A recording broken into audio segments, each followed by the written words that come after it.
Good. Hello, everyone. Thank you for joining us on day 3 of reInvent at 5:30 at the end of probably a long day. It's much appreciated. I've been in about 8 hours of customer meetings, so if I lose my voice, I apologize in advance. My name is Sahir Azam. I run products for MongoDB. We're going to cover an interesting topic for us. We built a new product out on top of S3 this year and really focused around building data lakes. So I wanted to give a little bit of context as to why and sort of what we see our position in the market is, how this service works, and I'll hand it over quickly to Wisdom, my partner in crime, to get into the real technical details of how we architected the service, give you a demo, and how it actually works. So first and foremost, there's kind of 4 things we wanted to cover. One is S3 is by far becoming the place to build a data lake. You heard this obviously from Andy in the day 1 keynote. There's a whole slew of different AWS services. We'll talk through sort of where we fit within those with MongoDB. And then we'll shift gears into some of the services we've built around the AWS platform to help with both cloud databases first, and then certainly on the analytics side. So first and foremost, modern data is complex. There's not a single company that we're working with, organization we're working with, that doesn't have mountains and mountains of data that they're generating off of all different types of sources, whether it be devices, sensors, instrumentation in your application, log data. This is a pervasive problem that everyone's dealing with. And it's coming in a lot of different file formats. And I'll get into a little bit more detail around that later. But one of the interesting factors is just how cheap storage has become. So we dug up some information on the cost of storing data over the last couple decades or few decades. And we said if you had $1 million to spend and you were starting a company and you wanted to store information about roughly the population of the United States, 300 million people, and you wanted to keep 3 copies of it, so it's highly available, you don't want to lose that important data, how much could you store in terms of data about each person? In 1980, the cost of a gig was $193,000, and you would have been able to store 6 bytes per person. By 1987, that had dropped to $45,000, which moved it up to 26 bytes per person. Maybe a name. 1997, we dropped a lot to 100 gigs per gig, which means now you've got 11K, a little bit of metadata about people. 2007, 50 cents a gig. And the last year we had data for was 4 cents a gig in 2017, which means that now you can start to store photos and real information about potentially everyone for less than $1 million if you're starting a company. And I think now it's actually, I looked it up this morning, 3 cents a gig on S3, so it's even cheaper than that. So the cost of storing all of that data being generated from all these different systems and all these different applications and all these different sources is becoming really not a barrier for anyone. Anyone can store this data really easily, really quickly.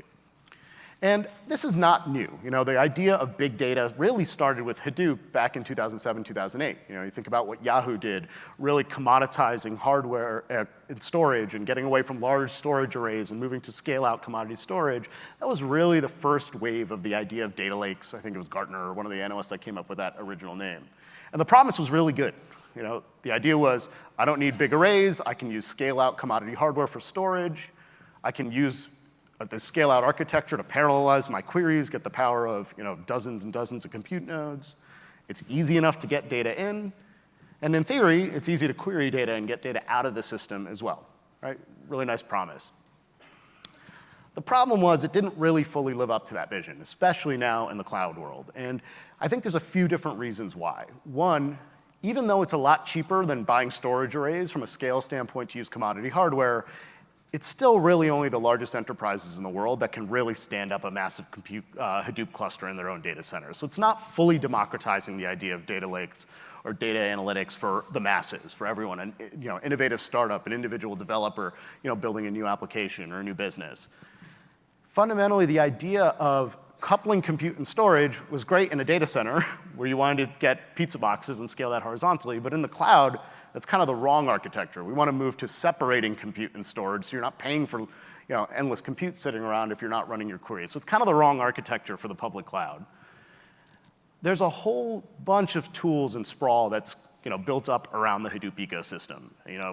Many names I'm sure you know, and yet somehow still people are struggling to figure out how to get value out of that data. It's just been a complicated sort of ecosystem. And finally, it's really good for batch-oriented processing, but hasn't been really good for interactive queries, for streaming queries, and modern analytics on top of that data beyond just long-running jobs.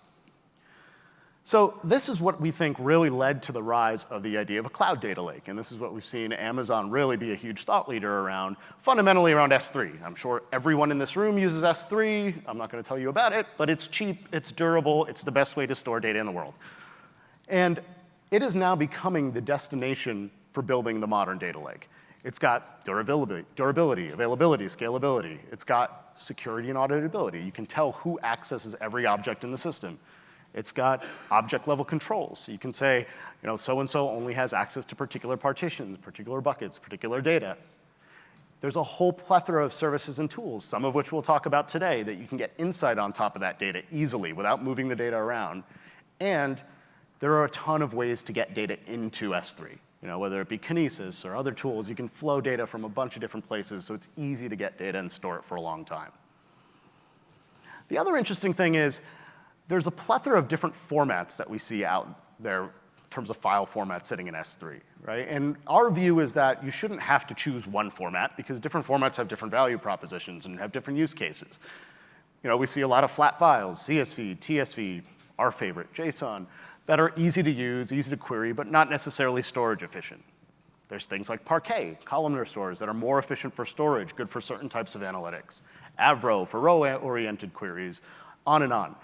But the key thing with S3 is now you can actually organize these very easily into separate partitions no matter what type of files you have. And over time, as your data set grows, it's easy to reorganize that data, coalesce them into larger buckets, larger partitions, and reorganize the information based on how you want to use it. So from our view, supporting all of these is really important. The key thing is just to figure out what's the right cost, the right performance profile, and how you want to support it ongoing. So S3 is the foundation. I think that's pretty obvious. But there's a whole bunch of awesome tools and services around that we've been playing around with, using as part of our stack at MongoDB. A few of them are really focused on getting data into the data lake. So obviously, Lake Formation was announced, I think, last year, maybe the year before. Glue for ETLing data into S3. Kinesis for streaming Firehose data or log data into S3. And then there's a few different ways to get data out and analyze that data. There's things like Athena, which allow you to query that data in place with the SQL interface. S3 Select, which is baked right into S3 to run queries. And Redshift Spectrum, which I think was renamed to Lake something this couple days ago. I don't remember what it was. But there's a whole set of tools to help you get started on building a data lake really quickly. So now, if we think about that original promise of those Hadoop data lakes, we really actually have cheap storage that anyone can use in the form of S3 globally. We've got true separation of compute and storage, so you can run these queries on demand in a pay-as-you-go model and get full performance and parallelization. As I talked about, it's super easy to get that data into S3. But I'd argue it still isn't necessarily the easiest thing to query. So if you've got a lot of different types of formats, a lot of different styles of data, we talked about 3 different ways to query it. Those are all based on a query language called structured query language. So you're taking something that expects very well-organized data and trying to use it on a variety of different data types that are by definition not well-formed and well-organized. So that's really where MongoDB comes in. How many of you in the room are Mongo users today? All right, about half, cool. So our business is really about making it easy to work with data. And if you think about the thing that makes MongoDB popular as a database on AWS or just in general in the market, it's really the fact that we have a very expressive query language called MQL, the MongoDB query language, that allows you to have very natural interaction with heterogeneous data, some of the data types that I talked about sitting in S3. So it's easy for developers to build on. It's easy to understand. We have support for 12 different modern languages, so you can write in the language of choice, whether you're a data scientist or a developer. It's super simple for complex data, and it's starting to be used in a variety of different services, even technologies not from MongoDB, whether it be from AWS or from Microsoft or others, as a modern standard for dealing with data. And there's a huge talent pool. MongoDB today, I think, is roughly the 4th or 5th most adopted database in the world. All the rest are SQL-based. We're the most popular non-relational database on the market. So there's a huge pool of developers and analysts that know already how to use the Mongo query language. So how many of you have heard of MongoDB Atlas? All right, cool. That's pretty good. So this was our cloud service. I'm not going to go through a whole pitch on it, but the idea here is we've been running MongoDB in the cloud for many years. Many of you self-manage MongoDB.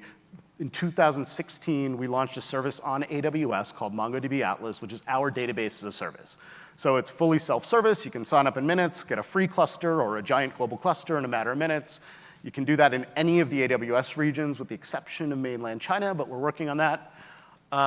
It has built-in security and encryption end-to-end, top-tier SLAs, all the monitoring and backup that you expect, and it's got this serverless layer around it as well. So if you want to stand up APIs or execute functions or triggers off of changes in your data, all that is baked into our cloud database.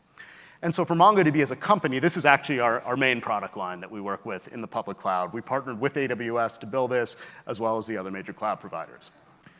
What we added to Atlas this year is a service called Atlas Data Lake. And what this does is it allows you to basically query any of those data types that I talked about directly off of S3 without having to put it into a MongoDB cluster. So you just point us at your bucket, and you'll see a demo of this and how we built it. And it supports a variety of these different types, supports compressed data or uncompressed data, supports the standard Mongo API and query language. So any application you write for MongoDB, any tools that you have for MongoDB works the same way on the data lake as it does in a core MongoDB structure. It's the same exact wire protocol that we expose. And so what this really does is expands MongoDB from what it's probably most commonly known for, which is real-time analytics or as a transactional database, underneath an application, really more into large-scale analytics on a variety of data on S3. So to get you into the details of this, I'm going to hand it over to Wisdom, who leads the team who's built this new service for us. He'll get into the architecture, go through some use cases, and show you what's under the covers.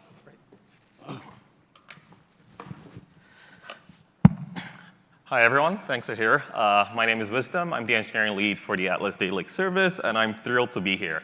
I, like most of you, regularly use AWS. This, however, actually is my first time at reInvent. Quick show of hands, who else here is first time?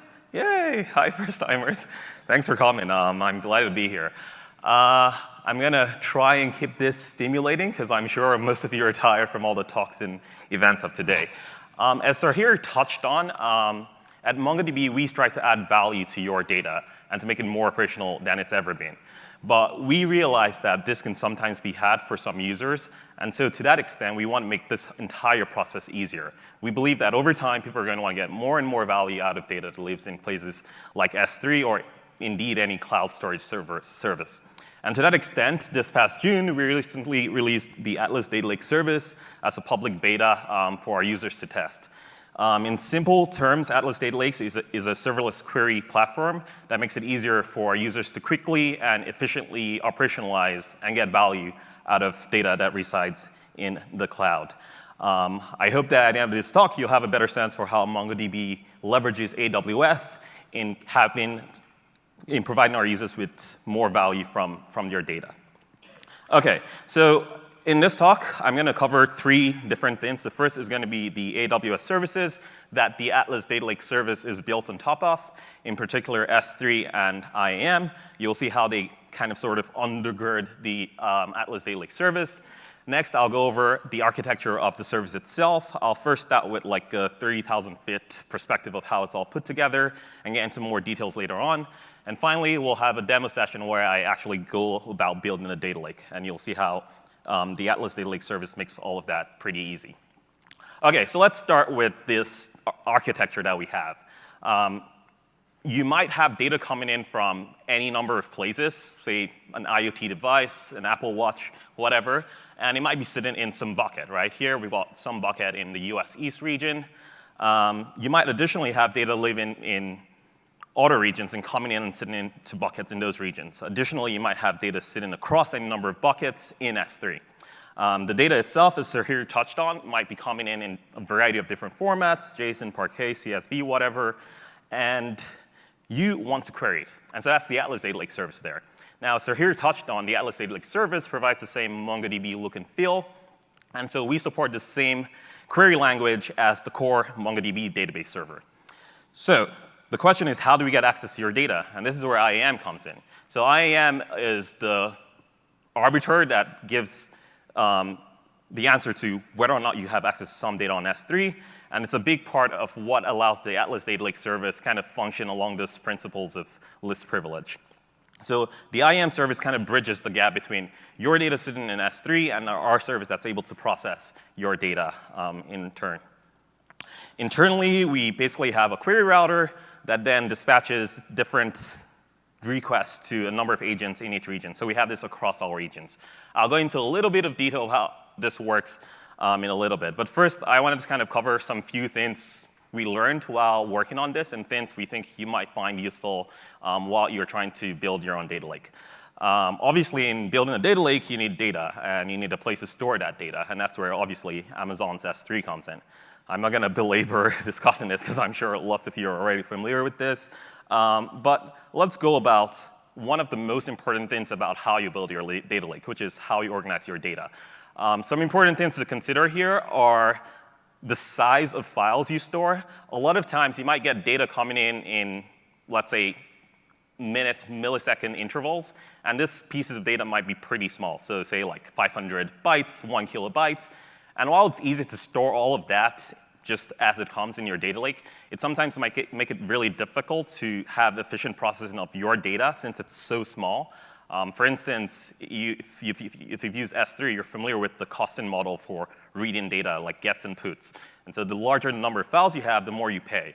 So if you're able to kind of coalesce any number of discrete files into one distinct one, it can save you quite a lot, not just in terms of your bottom line, but also in the ability of any kind of processing tool to more efficiently execute your query.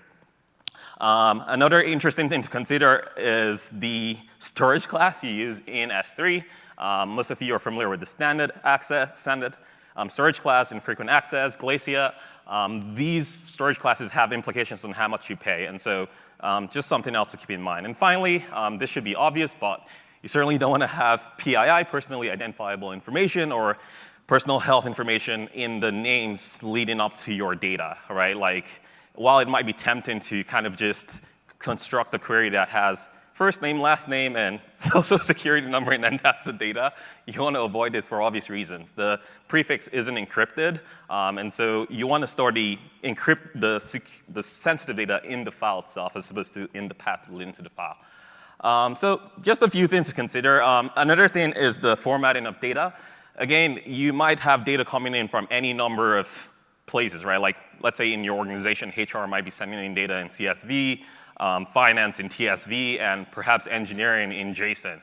While in some cases you're kind of constrained in the manner in which you store data, to the extent that you can, it's also helpful to consider whether or not the format in which you're receiving the data is the best one for actually doing subsequent processing or querying or analytics on.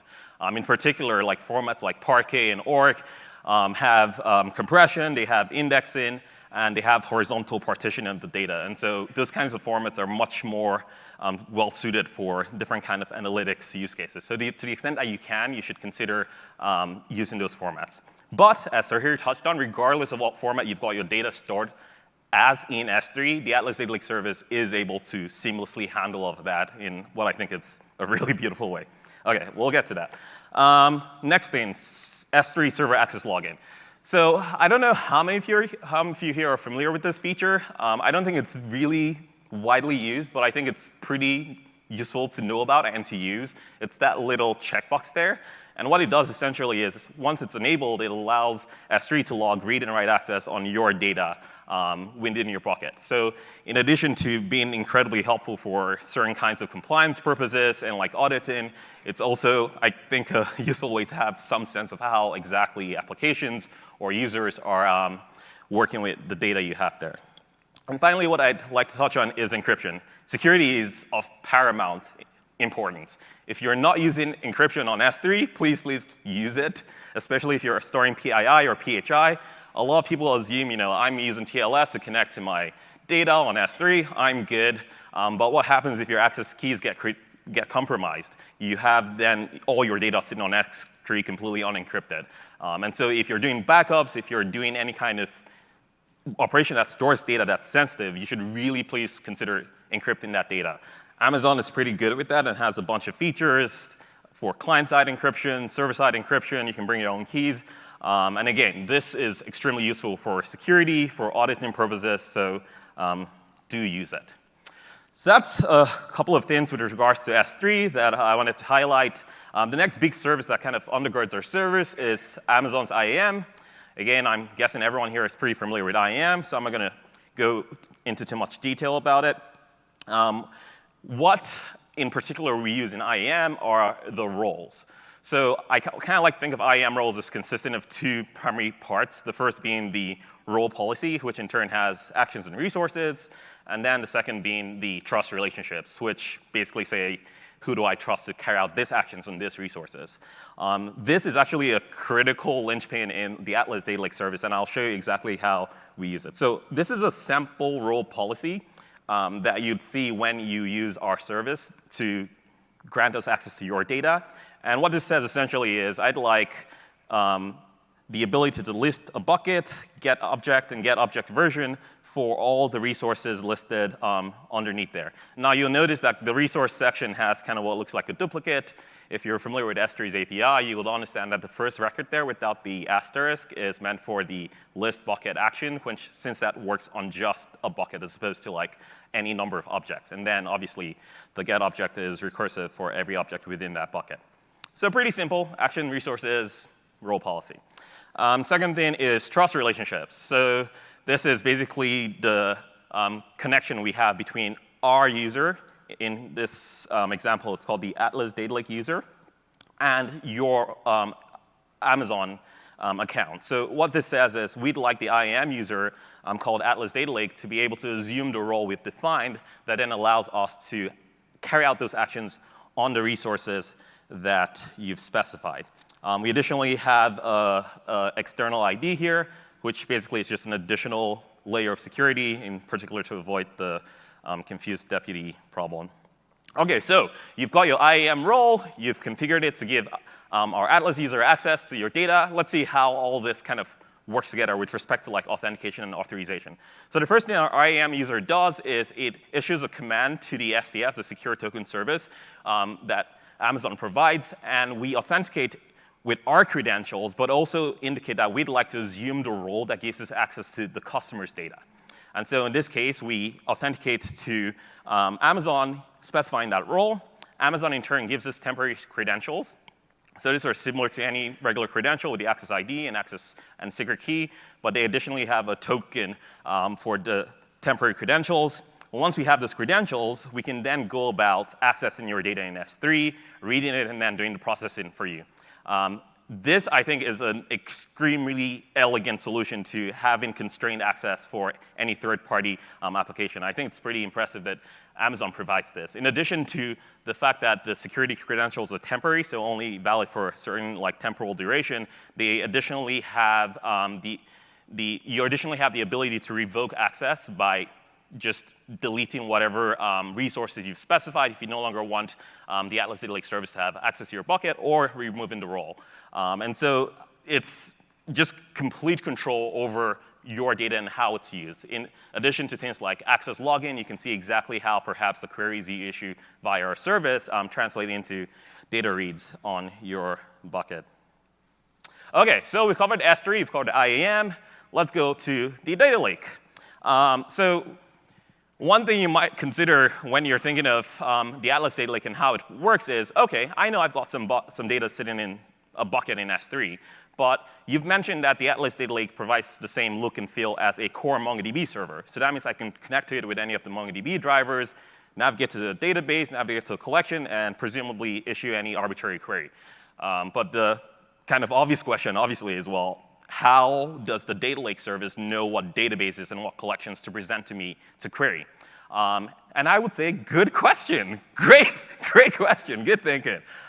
So let's look at an example bucket in S3. So let's assume I've got something like this. I've got an archive prefix, and within it, I have this purchase log prefix, and I've kind of structured my data around each day, dumping a bunch of records there. You could imagine, for the sake of this example, that the records here are the purchase log entries for some grocery store I have. So I've got some data there. How does the data lake know how to map this data for me? it's actually pretty simple. So the first thing you specify is where the bucket lives. I put this bucket, ADL demo, Atlas Data Lake demo, in Oregon, because it's close, low latency. So that's easy enough. I specified the bucket name, easy enough. And then I specified prefix, archive. So in essence, what we've defined on the right here is what we call a store. So I've named it the demo store. But essentially what it is a logical grouping for some piece of data in S3 and mapping that back to the data lake. OK, so that's the first thing. I call this my stores. The next thing I have to do is now explicitly specify what namespaces I'd like to expose to whatever my users are that are querying my data lake.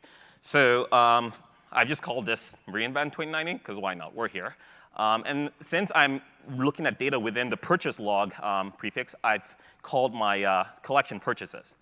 Now, next thing I do is I reference the store I've defined up there, which is that logical grouping of data, call the demo store, as I did in the store definition earlier. And now I've added a definition.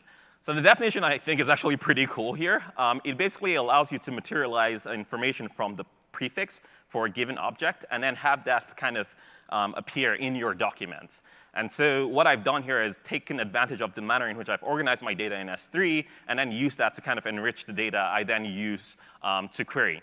The cool thing about this, as you might easily imagine, is if you give us a targeted query that touches on any number of the prefixes within that definition, we're able to kind of whittle down the number of partitions we open within S3 based off of that information. So that's pretty neat. So that's it. Finally, one thing you might have noticed earlier is the definition for purchases here is actually an array. And so what that means is we actually have pretty cool data federation capabilities. It means you can bring together disparate pieces of information from any number of stores, which in turn translates to any number of buckets across any number of regions, and have that logically presented as a unified collection within your Atlas data lake. I think that's super cool. OK, so let's summarize what we've done here. We've looked at the S3 service. We've looked at IAM. We've kind of gotten some sense for how it all plays together. But I'd like to recap a few things so it's a bit clearer to you how exactly the Atlas Data Lake service goes about processing data. So you earlier looked at some data on S3 that was in particular in the ADL bucket. And I mentioned some purchase log data there. I've also additionally added some fitness data. So I don't know, Fitbit, whatever, some IoT device that's sending data. In this case, it's sending it on a daily basis. And within each file, I've got hourly records for the number of steps I got. So let's assume we've got this data in S3. And we've additionally got the purchase log data that you saw earlier with the year, month, day, and the different file formats there. So this is actually, I think, really cool, right? You see here that I've gotten it structured in a variety of ways. I've gotten some Parquet data. I've gotten some compressed JSON data there as well. And you'll see how Atlas Data Lake just completely removes the complexity for querying all of this without the need to explicitly define a schema or to know a priori what the file formats are for the union of all the data you have across prefixes in your bucket. OK, so just so you have some sense of what the data there in S3 looks like, it's kind of like this. It's a pretty simple schema. The purchases document has a price, name of the item, some unique token, and fitness data. I just made that simple, just number of steps taken for a given hour. So let's assume I've got this data now in S3. I'd like to query it. How exactly does the Atlas Data Lake service go about querying it? So remember, on the right there, I've got my S3 bucket, and I've got my purchase data there, and I've got my fitness data there.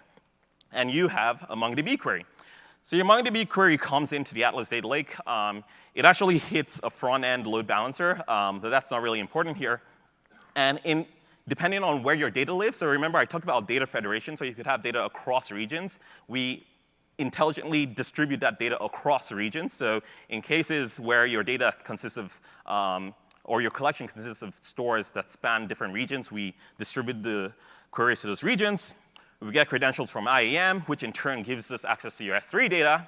We read that data, in some cases only targeting the specific records we have based off of the file formats you have there. So for instance, if you've got Parquet, there are certain really cool optimizations we can do to reduce to do predicate filtering on the server side, similar to perhaps what S3 Select might do.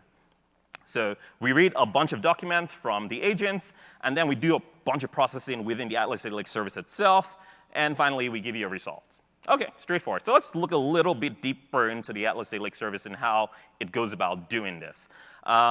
So you've got your S3 data there. It could be spread across any number of buckets. And you've got your query router and a number of agents. I put 3 here just for demo purposes, but it's massively parallel in the manner in which it processes your information. OK, so your MQL query comes in, hits our query router. So in this case, it's just in the US East region.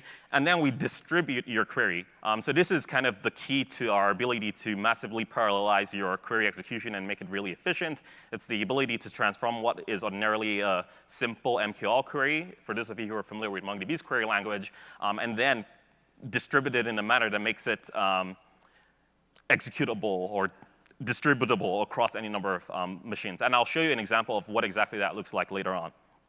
So we've distributed the initial query. We send each of them to the same bucket or several buckets or even to the same file so that we parallelize on a per file level as well. And then we get some documents back. The agents do some processing. They do it kind of in a recursive fashion, similar to how MapReduce works. So it's a bunch of reductions in the intermediary node stages. We get some results, and then we give it back to you to the client side. So I know this is a lot, and I'm taking the time to explain all of this because when I go through the demo, it's going to be so cool and so quick. You're going to be like, that was easy. OK, let's move on. Let's go about building our Atlas data lake. I'm going to do the demo now. OK, so this is my shell. The first thing I'm going to do is go to Atlas. So this is Atlas. For those of you who haven't seen it, in particular, I've navigated to the data lake section here. As I mentioned earlier, we're still in public beta. And this is what you'll see if you sign up for the Atlas service and you're trying to test out this product. So it says, try MongoDB Atlas Data Lake. OK, let's do that. Click. So these are some instructions that basically tell you what I'm going to do next. And these kind of just coalesce all the steps I did earlier in explaining how role assumption works, how we read data from S3, and the whole shebang of getting access to your data. So let's configure a new data lake. Now, I'm going to name my data lake, reInvent 2019, because why not? We're here. Next, I'm going to specify the buckets I want to query. So as you saw on the slides, I have this ADL demo bucket. So it actually has the exact data as you saw earlier from the slides with the archive prefix. And I've got the purchase log and the fitness data entry there. That's, I'll get back to that. So let's enter the bucket there, ADL demo. Next, it's time for me to create my role. So the first thing I'm going to do is create the trust policy. Now, you'll see, as you saw earlier on the slides, that I've got the principal here that represents the Atlas Data Lake IAM user. So this basically says, I'd like to create a role policy that has a trust relationship with the Atlas Data Lake IAM user. So I'm going to follow the instructions here. So I'm going to put this into a file, copy this. OK. And next, I'm going to actually create the role. So this creates the role. So it's your IAM create role. Great. OK. So I now have a role here. You'll note the ARN for that role. We'll get back to that in a second. Next, I'd like to create the role policy. So this is what I touched on earlier, right? We want to have the ability for the Atlas Data Lake to list our bucket, to get the objects therein, and obviously to get the contents of each object within that bucket. And so I'm going to create this role policy. So I'm going to copy this file name, copy the contents of this, and run the command to attach or put that role policy with my role. Great. That was easy. Next, I'm going to copy that ARN that we saw earlier for the role, because I'm going to need it next. So here, you see, I'm asked to enter the role ARN. I initially specified the S3 bucket that I wanted my IAM user to have access to. But the Atlas Data Lake service doesn't let you proceed for good reasons unless you validate that the role actually works as intended. So we'll try and validate this. And voila, I've created my data lake. OK, let's move on. Now, the next thing you'll see is, well, you create a data lake, but I'd like to connect it. I'd like to see data. And I like the shell, so I'm going to use the Mongo shell for this demo. but you can connect with any application. Like Sahir touched on earlier, there are a number of programming languages we support. So if you're using C#, Java, whatever, you can get the connection strings you'd want to use in those languages to connect to the data lake. But I'm just going to stick with the shell here. So I'm going to copy the command here and go back to my shell. And I already have a pre-configured user called amhuser. I'm not going to tell you the password. And voila, I've connected to my data lake. Easy.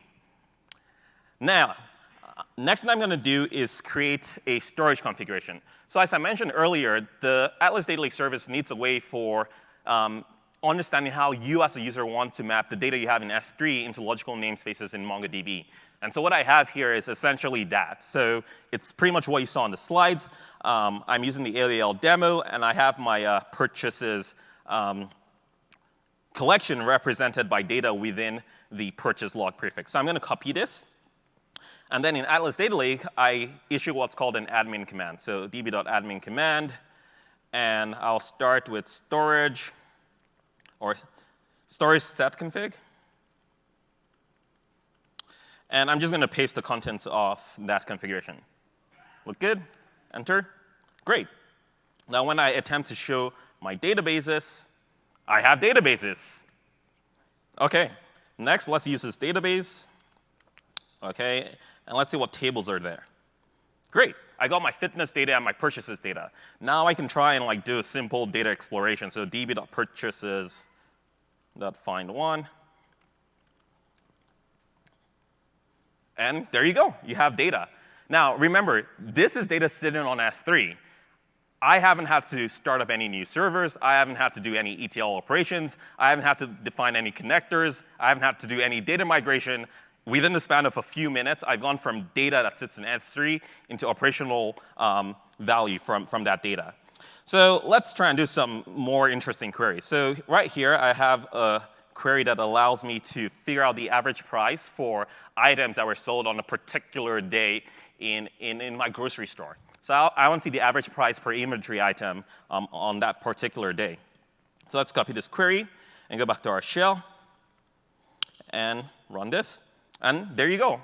You already have data. So you can see I've got my escargot, average price of $50.7. And that's it. You can do any arbitrary MongoDB query on data that sits in S3. I also have another query here, which is a bit more interesting since it's not targeted. So this is kind of like a point query that targets a particular prefix. Let's say I just wanted to figure out, I'm a fitness guy and I run every day or walk a lot, and I want to figure out when I walk the most. Let's copy this. So that's what this does. It tells you what hours you've taken the most steps and gives you the top 5 of those periods. So let's go back here and run this query. So this is scanning the entire data from my fitness data, and there you go. You have results.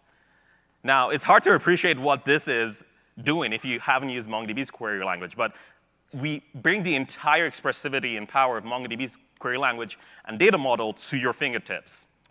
Again, this didn't require any schema creation, any explicit definition of the data formats I had in S3. I just gave the Atlas Data Lake an idea of where my data was, access to it, and I was good to go. OK, so let's go back to the presentation. So that was the demo. Next, I want to talk a little bit about how things are kind of stitched together internally. I mentioned earlier this idea of distributed MQL. Like any query processing platform, for those of you who are familiar, the first thing you do, obviously, is post the wire protocol negotiation. And the wire negotiation step, you then get some bytes, arbitrary bytes, that based on your wire protocol, you then parse accordingly. In our case, once we've done the parsing, we parallelize it on, say, your core MongoDB server that already has the AST internally and doesn't need to worry about distributing it in the manner that we do. So we parallelize this, and then we distribute the data across agents. So here I've got an example query, exactly the same one I issued earlier for my purchase log, where I want to find the average price per inventory. I want to show you exactly how the distribution of the query works in the Atlas Data Lake service. So that query, which you, as a MongoDB user, might type, translates into something like this. So let's see exactly what's going on here. So the match stage looks exactly the same. Nothing changes there because you can distribute a match across any arbitrary subset of your data in a parallel fashion without loss of correctness. For the group stage, we're doing something a little bit interesting there, right? And this is all based off of the map-reduced idea. What we're doing first is we're rewriting the terms within the group key to account for the sum and the count. Right? In this case, we're doing an average, so we know those are the two components we need. And so what we do is we distribute this query across any number of agents, and then each agent in turn contributes its own portion of the count and of the sum. Pretty straightforward stuff. Next, we're doing a reduction stage, and this reduction stage can happen in any number of steps. It depends on how much data you have to process. The data lake is intelligent about parallelizing it in an optimal manner. And so what we're doing here is getting a sum of sums. So each agent's computing its sum, and then as it sends it back to its parent node, that in turn is computing the sum of its children. And then we're also doing the sum of the count of the children as well. And then finally, we are projecting it. So we need to obviously rewrite certain parts of your query to account for the intermediary fields we're generating. And then finally, we rewrite it to match exactly what you've presented in your initial query. For those of you who are sharp-eyed, can anyone figure out anything wrong with the last step here, the finalized step, where I'm doing the dollar project? Sorry? What? Yeah, what about it?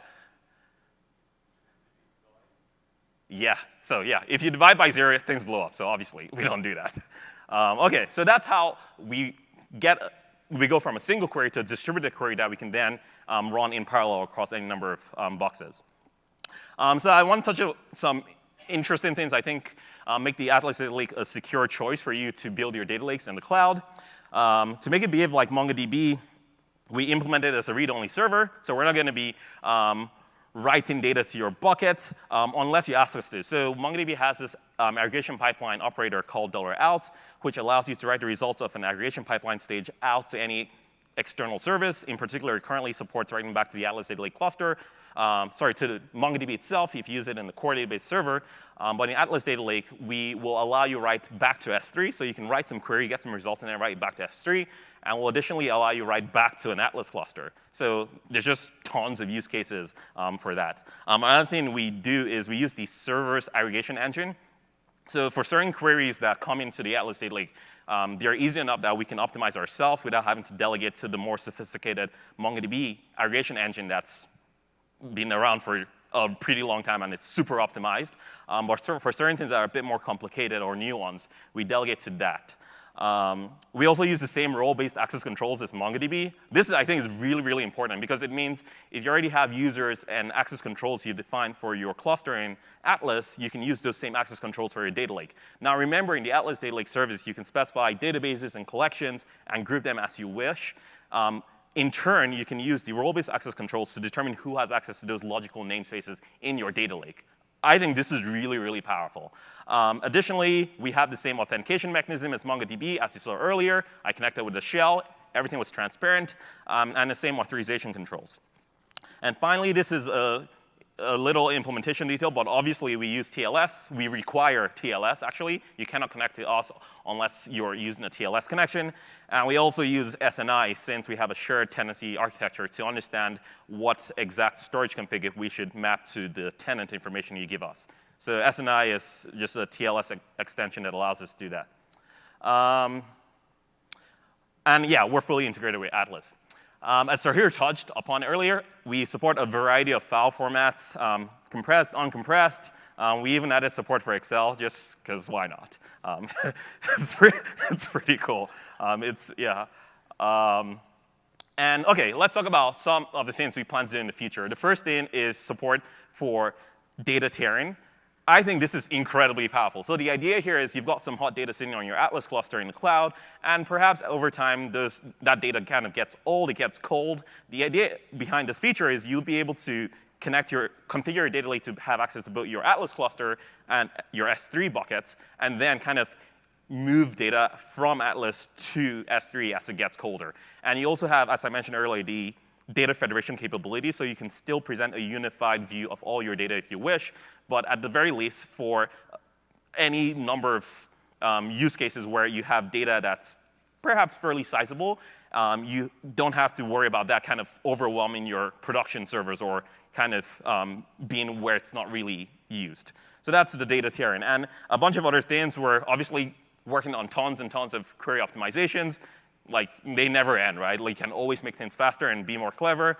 We're actually planning on adding support for SQL. So for those people who still want SQL, and in some cases unavoidable, if you're a SQL shop and you use tools like Tableau or any other client that requires SQL support, we plan to cater to that.